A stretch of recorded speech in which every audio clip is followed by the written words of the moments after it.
Hello everyone, welcome back to our channel magic trend masters. इस video में हम बात करेंगे एक और नए आईपीओ के सब्सक्रिप्शन डेटा की, जो है सियाराम रिसाइकलिंग इंडस्ट्रीज लिमिटेड। सो ये एक और आईपीओ है from SME segment, so small and medium size enterprises.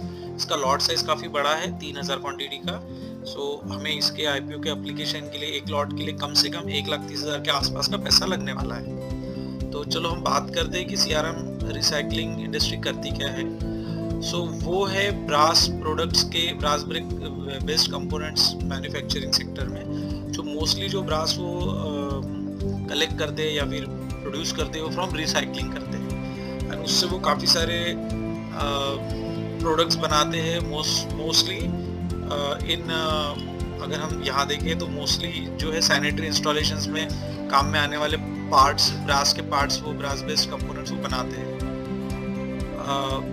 Brief में अगर हम देखें इनके असेट्स के बारे में, तो असेट्स तो पिछले 2 साल में 2021 से 2023 तक असेट्स का जो है 98 करोड़ से 150 करोड़ को क्रॉस कर चुके हैं। सो काफ़ी अच्छा असेट इम्प्रूवमेंट हुआ है। रेवेन्यू अगर देखें तो ऑलमोस्ट 200% का ग्रोथ है रेवेन्यू में।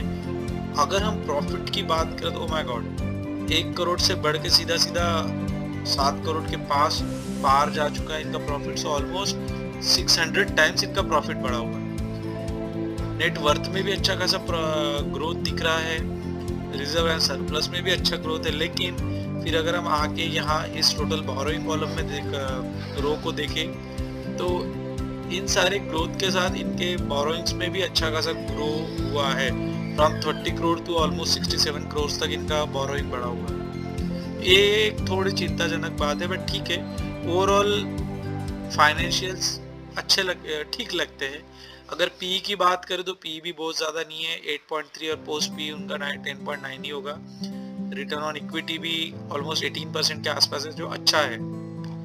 तो ये हुआ इनका एक इन ब्रीफ क्या करती है कंपनी और इनका फंडामेंटल्स, फाइनेंशियल्स नॉट फंडामेंटल अगर हम बोले तो चलो अभी हम देखते हैं कि इनका सब्सक्रिप्शन डेटा कैसा है।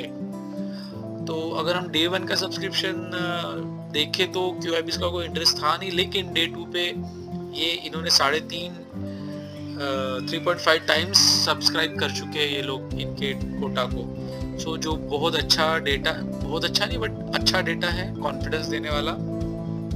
साथ में NIS और रिटेल्स को भी देखें तो NIS ने 26 टाइम्स का सब्सक्रिप्शन किया है, रिटेल्स को हम इग्नोर करेंगे एज ऑलवेज। तो ये दो डेटा से डे 2 के QIB एंड NII के सब्सक्रिप्शन डेटा को देखेंगे तो हम बोल सकते हैं कि इसमें हमें small to moderate listing gains मिल सकते हैं, जो अराउंड 15 to 30% या फिर 25 to 40% के आसपास का लिस्टिंग गेन हो सकता है। डे 3 का डेटा आना बाकी है, जो हम जनरली सब्सक्राइब तो हम डे 3 पे करेंगे, तो वो डेटा हम लोग अभी देखते हैं नहीं। लिस्टिंग के वक्त हमने क्या करना चाहिए, उसके बाद हमने क्या करना चाहिए, उस चीज़ के लिए हम लोग जनरली डे 3 का डेटा देखते हैं।